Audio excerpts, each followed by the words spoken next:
Hey guys, welcome to ज्ञानी इंसान। तो गाइस आज मैं आप लोगों के पास लेके आ चुका हूं द फ्रेंच रिवॉल्यूशन का एमसीक्यू क्वेश्चन। जो गाइस मैं आप लोगों को गारंटी के साथ बोल सकता हूं कि अगर आपके एग्जाम्स में 10 एमसीक्यू क्वेश्चन आने वाले हैं तो उसमें से 5 एमसीक्यू क्वेश्चन तो मैं ही यहां पे बता दूंगा, जो कि 5 एमसीक्यू आ जाएंगे।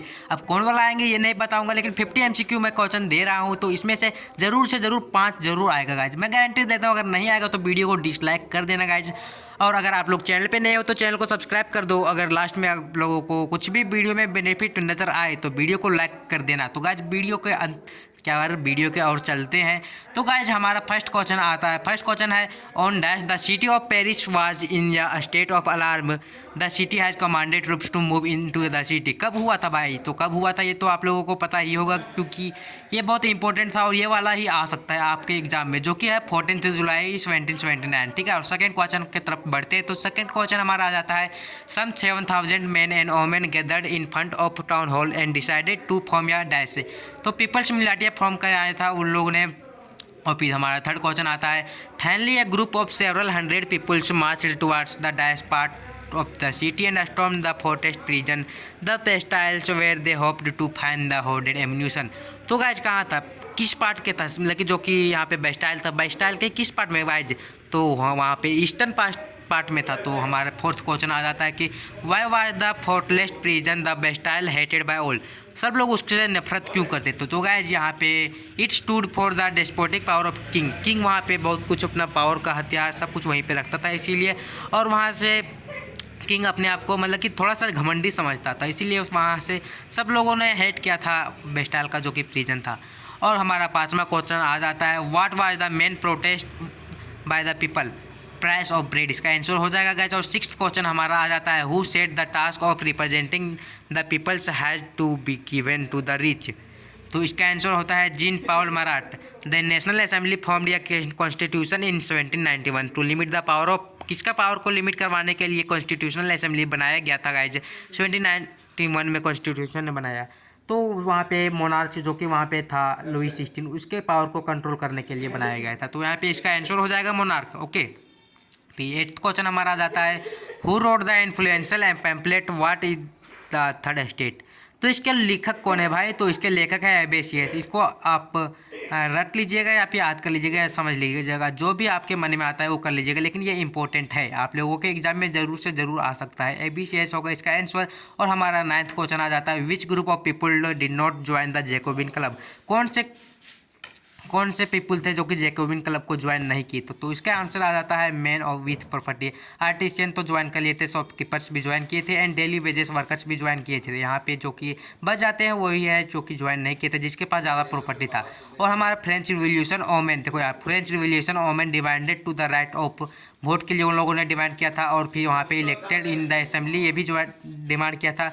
और पॉलिटिकल ऑफिस भी उन लोगों ने बनवाया था। तो यहाँ पे ऑल ऑफ दिस हो जाएगा, ऑल हो जाएगा। ठीक है, the triangular slave trade to the place between Europe the America and, और कहाँ पे हुआ था भाई? तो अफ्रीका में, जो कि यहाँ पे जो भी स्लेव्स थे वहाँ के जो बंदी बनाए हुए रहते थे, वो लोगों को 3 ट्रायंगुलर, जो कि आप लोग पढ़िएगा किसी चैप्टर में आप लोग पढ़िएगा, तो वहाँ इसका आंसर आ जाएगा अफ्रीका होगी। एंड 12th क्वेश्चन आ जाता है हमारा what did the slaves were after becoming free. Free होने पे क्या पहनते थे वो लोग? रेड कैप पहनते थे, आप लोगों ने चैप्टर में देखा ही होगा। ये सब इंपॉर्टेंट क्वेश्चन है गाइज। मैं आप लोगों को फिर से रिपीट करवा देता हूँ कि अगर आपके एग्जाम में 10 क्वेश्चन आएंगे तो उसमें से 5 क्वेश्चन मैं यहाँ पे आप लोगों को बता दूंगा।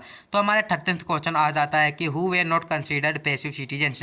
तो पैसिव सिटीजन्स कौन नहीं थे भाई? जो वेल्थी पीपल थे, जो अमीर आदमी थे, वो लोग पैसिव सिटीजन नहीं थे, वो लोग एक्टिव सिटीजन्स थे, जो इसको वोट देने का अधिकार था। अब जो वोमेन थे, चिल्ड्रेन थे, और जिसके पास प्रॉपर्टी नहीं था मेन के पास, तो वो लोगों को पैसिव सिटीजन्स माना जाता था, जिसको वोट देने का अधिकार नहीं दिया गया था। ठीक है, अब 14th क्वेश्चन आ जाता है the third E state comprised. Third state में कौन कौन लोग आते हैं? तो पुअर आते थे, स्मॉल पीजेंट्स आते थे, लैंडलेस लेबर भी आते थे, पीजेंट्स और आर्टिशियंस भी आते थे। मतलब कि यहाँ पे ऑल ऑफ दिस हो जाएगा, तो ऑल हो जाएगा। डी नंबर आंसर सही हमारा। ठीक है, अब हमारा 15th क्वेश्चन आ जाता है which of the following decision was taken by the convention. Convention से कौन सा डिसीजन लिया गया था भाई? तो यहाँ पे आंसर नंबर डी है, जो कि है डिक्लेयर फ्रांस। कन्वेंशन में जाके फ्रांस को रिपब्लिक घोषित कर दिया गया था। आप लोगों को यहाँ पे ए वाला टिक करना है, डी नंबर। ठीक है, और 16th क्वेश्चन आ जाता है हमारा हाउ डज या subsistence crisis happen. Subsistence crisis happen क्यों हुआ था भाई? देखो, वहाँ पे सबसे पहले वहाँ पे हार्वेस्ट खराब हुआ था, मतलब कि वहाँ पे एग्रीकल्चर ठीक से नहीं हुआ था, फूड का प्राइसेस बढ़ रहा था और जो कि गरीब लोग थे वो लोग ब्रेड भी नहीं खरीद सकते थे। और वहाँ पे डिजीज़ भी आया था, डेथ भी आया था, वहाँ पे पॉपुलेशन भी बहुत ज़्यादा हो गया था, जो कि 1928 में जितना पॉपुलेशन था उससे बहुत ज़्यादा पॉपुलेशन आ गया था। कितना बोलते हैं 18 यार बोलते हैं, अरे यार 1789 में, ठीक है। तो बहुत ज़्यादा पॉपुलेशन को वहाँ इंक्रीजमेंट हुआ था, इसीलिए यहाँ पे ऑल ऑफ दिस हो जाएगा आंसर। एंड 17 नंबर क्वेश्चन आ जाता है, which of the following statements is false about the third estate. तो थर्ड ई स्टेट में कौन सा जो कि फॉल्स है, जो कि रूमर्स फैला हुआ है। तो देखो गाइज, ए नंबर में आ जाता है, it comprise of poorly only. मतलब कि आप लोगों को लगता होगा कि थर्ड ई स्टेट में वो लोग थे जो कि सबसे गरीब थे, लेकिन ये बात नहीं, वहाँ पे डॉक्टर्स भी थे, आर्टिस्टियन भी थे और यहाँ पे छोटे मोटे बिजनेसमैन भी थे, ठीक है। तो यहाँ पे यही वाला गलत है, ए नंबर ऑप्शन, ठीक है। और फिर वाट वाज या ग्लूटान, ग्लूटान क्या होता है, तो आप लोग चैप्टर को पढ़े होंगे पूरा अच्छा से, तो आप लोगों को पता ही होगा कि ग्लूटान एक डिवाइस होता है जहाँ से इंसान को बिहेड कर दिया जाता है। तो इसका आंसर होता है ये नंबर, ठीक है। और 19 नंबर क्वेश्चन आ जाता है, what does the world livres stand for. Livres मतलब होता क्या है भाई, तो जैसे कि हमारे इंडिया में करेंसी का नाम क्या है, रुपया।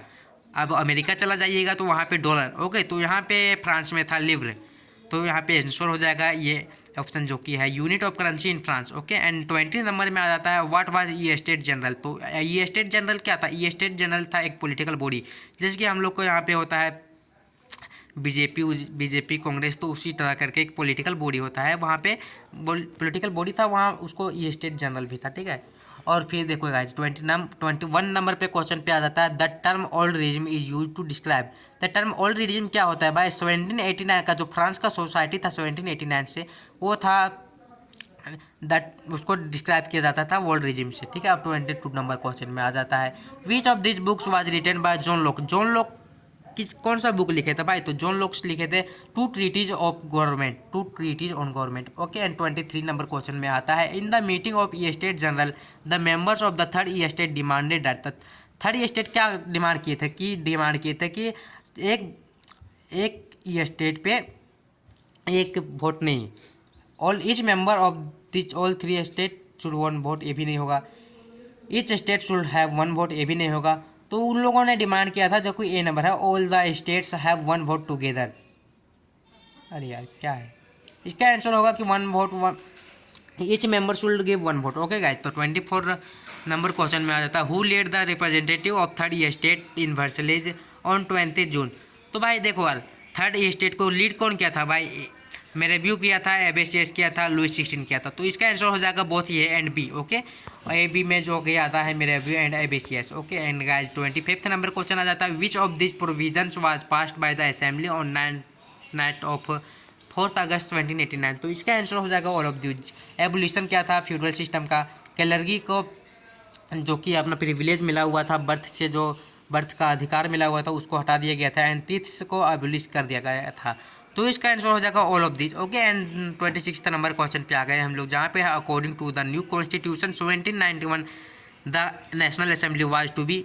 तो इलेक्टेड होता था, इनडायरेक्टली इलेक्टेड हुआ था, बंदे लोग डायरेक्टली इलेक्टेड नहीं करते थे। तो इसका आंसर हो जाएगा C number, okay. And 27 question पे आ जाता है, which of the following is true about the Bastille storming. तो इसका हो जाएगा ऑल ऑफ दिस, क्योंकि it was fortress prison in France, वहाँ पे प्रिजन रखा जाता था। And it represented despotic power, हाँ, जो कि लुइस 16 था अपना डिस्पोटिक पावर दिखाता था वहीं से। और फ्रेंच का कॉमन मैन, फ्रेंच का हर इंसान बेस्टाइल से वहाँ पे नफरत करता था। तो इसका आंसर डी नंबर होगा, जो कि ऑल। एंड 28 नंबर पे आ जाता है, when did the fall of Bastille take place, okay. तो बेस्टलाइज को कब तोड़ा गया था वहाँ पे, तो जब रूमर फैला था उसी दिन वहाँ पे हमला हो गया था। तो 14 जुलाई 1789 को हुआ था। एंड 29 नंबर क्वेश्चन आ जाता है, which estate in France were exempted from paying taxes. तो भाई देखो, आप लोग चैप्टर पढ़े होंगे तो आप लोगों को पता होगा कि 3 ई स्टेट होते हैं। तो 3 ई स्टेट में फर्स्ट ई स्टेट और सेकंड ई स्टेट के बंदे लोग जो कि थे वो लोग टैक्स तो नहीं भरते थे, थर्ड स्टेट को सिर्फ भरते थे। तो यहाँ पे सी नंबर करेक्ट होगा। First and second estate both have do not pay tax, okay. And 31 number question नहीं यार 30 नंबर क्वेश्चन पे आ जाता है, व्हाट वाज टेथ। तो टेथ से होता क्या है, या tax levied by the church is equal to tithe. आप लोगों ने यहाँ पे ग्लोसरी जो होता है वहीं पे आप लोगों ने देखा होगा, चैप्टर के अंदर है। और यहाँ पे 31 नंबर क्वेश्चन पे आता है which unit of currency was discontinued in the year of 1794। ये भी होगा लिव्रे। वहाँ का भाई करेंसी कौन सा था, वही वाला डिसकंटिन्यू कर दिया गया था जो कि था लिव्रे। ओके, और फिर 32 नंबर क्वेश्चन पे आ जाता है What was the tax to be paid directly to the state by the all member of the third estate known as tally। तो भाई आप लोगों ने जितना भी ग्लोसरी लर्न किए होंगे उस चैप्टर से वही वाला यहाँ पे 3 क्वेश्चन लगातार उठा के दे दिया है। उसके बाद फिर 33 नंबर क्वेश्चन पे आ जाता है who was the king of France during the French revolution. French revolution के समय में किंग कौन था फ्रांस का, तो भाई तो आप लोगों को पता ही है कि लुई 16। ये सब तो आप लोगों को मार्क्स फ्री में मार्क्स दे के जाएंगे आप लोगों को एग्जाम में, ठीक है। तो an English man who travels through France during the years 1787 to 1789 and road the description of his journey was. कौन था भाई, आर्थर यंग था। ये आप लोगों को ज़्यादा जगह पे पूछा नहीं जाएगा, लेकिन ये हिडन क्वेश्चन बन जाता है, चैप्टर के अंदर है दिया हुआ है। तो अगर आप लोगों के एग्जाम में आ जाता है तो आप लोगों को बताना किसी को नहीं है, बस अपने ही टिक कर लेना है, अगल बगल को बताइएगा नहीं। और फिर 35 नंबर क्वेश्चन पे आ जाता है which was the political body where the 3 state use to send their representative. कहाँ पे वो लोग अपने सभी मेंबर्स को भेजते थे कुछ भी डिसीजन लेने के लिए, तो भाई तो वहाँ पे भेजते थे ई स्टेट जनरल के पास। ओके, एंड 36 नंबर क्वेश्चन पे आ जाता है what was an estate consisting of the lord lands and his mansion non age. तो मैनर बोला जाता था। ये भी आप लोगों को मिल जाएगा ग्लोसरी में। Okay, when did the national assembly of France complete the drafting of the constitution. 1791 में वो लोगों का ड्राफ्ट हो गया था कॉन्स्टिट्यूशन गाइड, तो इसका आंसर हो जाएगा D number. Okay, and 38 number question पे जाता है for a member of assembly या man had to belong to the highest bracket of tax payer to qualify as an elector. जो भाई वोट देने का अधिकार किसको था उसी को इलेक्टर बोला जाता है, ठीक है। इलेक्शन होता है तो इलेक्शन में इलेक्टर किसको बोला जाता है भाई, जो वोट देगा उसी को ना बोला जाएगा। तो इसका आंसर हो जाएगा सी नंबर। और 39 नंबर क्वेश्चन पे आ जाता है विच symbol express the personification of law in France. तो विंग्ड ओमेन जो कि वहाँ पे आप लोगों को फिगर के साथ 3-4 दिया हुआ था, red cap, world cup, red cap, फिर ट्रैंगुलर स्लैब, अरे बहुत सारा था, तो उसको आप लोगों को लर्न कर लेना है। उसका आंसर होगा winged women. Okay, and 14 number question पे आ जाता है the national anthem of France was sung for the first time by volunteers as they marched into the Paris was मैसलीज, जो कि वहाँ का हम लोग का है जन गण मन नेशनल एंथम, तो वहाँ का है मैसलीज। ओके, एंड 1 नंबर क्वेश्चन पे आ जाता है ऑन 21 सितंबर 1792 तो monarchy was एबोलिश्ड and France was declared, या रिपब्लिक को डिक्लेयर कर दिया गया था 1792 को। ओके गाइज, ड्राफ्ट किया गया था कॉन्स्टिट्यूशन को 1791 में और रिपब्लिक घोषित किया था 1792 में। ओके, और आप लोगों को यहाँ पे देखो ध्यान रखना है कि आप लोगों के एग्जाम में आ सकता है 1792 डायरेक्ट आ सकता है कि, और यहाँ पे डेट देना ज़रूरी नहीं। आपके टीचर लोग डेट ज़रूरी नहीं समझ, मतलब यार हिस्ट्री में डेट बहुत इंपॉर्टेंट होता है, लेकिन यहाँ पे ये वाला डेट ज़्यादा जगह पूछा नहीं जाता है, जो कि है 21 सितंबर। ओके, आप लोगों को पूछा जाएगा मोनार्की को कब एब्लिश किया गया था फ्रांस में, तो आप लोगों को लिख देना है 1792। ओके, एंड अगर आप लोग डेट लिख देते हैं तो ये बहुत बढ़िया बात है, आप लोगों को और अच्छा बात है, आप लोगों का नॉलेज बढ़ेगा। एंड 42 नंबर क्वेश्चन पे आ जाता है the period from dash to dash was refer to the ring of terror. Ring of terror कब आया था भाई, जैकोबिन के टाइम पर, जब था मैक्सिमिलियन रोबेस्पियर। तो 1793 से 1794 को रिंग ऑफ टेरर बोला गया है। Okay, and women of France were disappointed that the constitution of 1791 reduced them to passive citizens. तो 1791 का जो कॉन्स्टिट्यूशन था वो लोगों को रिड्यूस कर दिया गया था, पैसिव सिटीजन बना के दिया गया था कि भाई तुम लोग पैसिव सिटीजन हो, आप लोगों को वोट देने का अधिकार नहीं है। अगर आप लोगों को एक्टिव सिटीजन बनना है गाइज, तो आप लोगों को क्या करना पड़ेगा, मिनिमम 3 डे का जो वेजेस होते हैं, लेबर को वेज दिया जाता है, उतना टैक्स आप लोगों को भरना है, तो आप लोगों को एक्टिव सिटीजन बोला जाएगा, ठीक है। लेकिन यहाँ पे ओमेन अगर भरते हैं तो ओमेन को भी पैसिव सिटीजन बोला जाएगा, बस मेन लोगों को एक्टिव सिटीजन बोला जाएगा जो कि टैक्स भरते हैं, ठीक है। अब हमारा क्वेश्चन आ जाता है 44 नंबर का। आज हम लोग 50 नंबर की ओर बढ़ ही रहे हैं, हमारा वीडियो 14 मिनट का हो गया है। अब देखते हैं कितना मिनट का होता है। The women in France win the right to vote in. Right to vote कब वो लोग को हासिल हुआ फ्रांस में, तो 1946 में वो लोगों को राइट टू वोट मिला, मतलब कि वोमेन को भी वोट देने का अधिकार मिला, ठीक है। एंड हम लोग का देश कब आज़ाद हुआ था भाई, 1947। तो आप लोगों को लर्न करने में भी आसानी होगी। जब हमारा देश आज़ाद हुआ था 1947 में, तो 1946 एक साल पहले फ्रांस में वोमेन्स को राइट टू वोट मिल गया था। ओके, एंड 45 नंबर क्वेश्चन पे आता है, in which century the slave trade began. Slave trade कब बिगिन हुआ था गाइस? तो ये हो जाता है इसका आंसर 17वीं सेंचुरी में स्लेव ट्रेड बिगिन हो गया था। और फिर यहाँ पे 46 नंबर पे आता है, when was Napoleon Bonaparte crowned the ampere of France. आप लोगों को लास्ट में दिया होगा 1804, तो वही वाला आंसर हो जाएगा 1804। एंड 47 क्वेश्चन पे आ जाता है, dash was regarded as the मॉडेस्टरी ऑफ यूरोप इन 1804। नेपोलियन होगा इसका आंसर, जो कि 1804 में अपने आप को घोषित कर दिया था कि मैं राजा हूँ यहाँ का। ओके, और फिर 1815 में हार गया था। तो देखो 48 नंबर क्वेश्चन पे आ जाता है, in the year dash Napoleon Bonaparte was defeated in the battle of Waterloo. तो 1815। तो गाइस ये देखो, आप लोग देख रहे हो यूरोप में क्या नेपोलियन के बारे में आप लोगों को क्लास 10th में भी पढ़ना है, तो इसको याद रखना, ठीक है? बहुत मज़ा आने वाला है क्लास 10 में।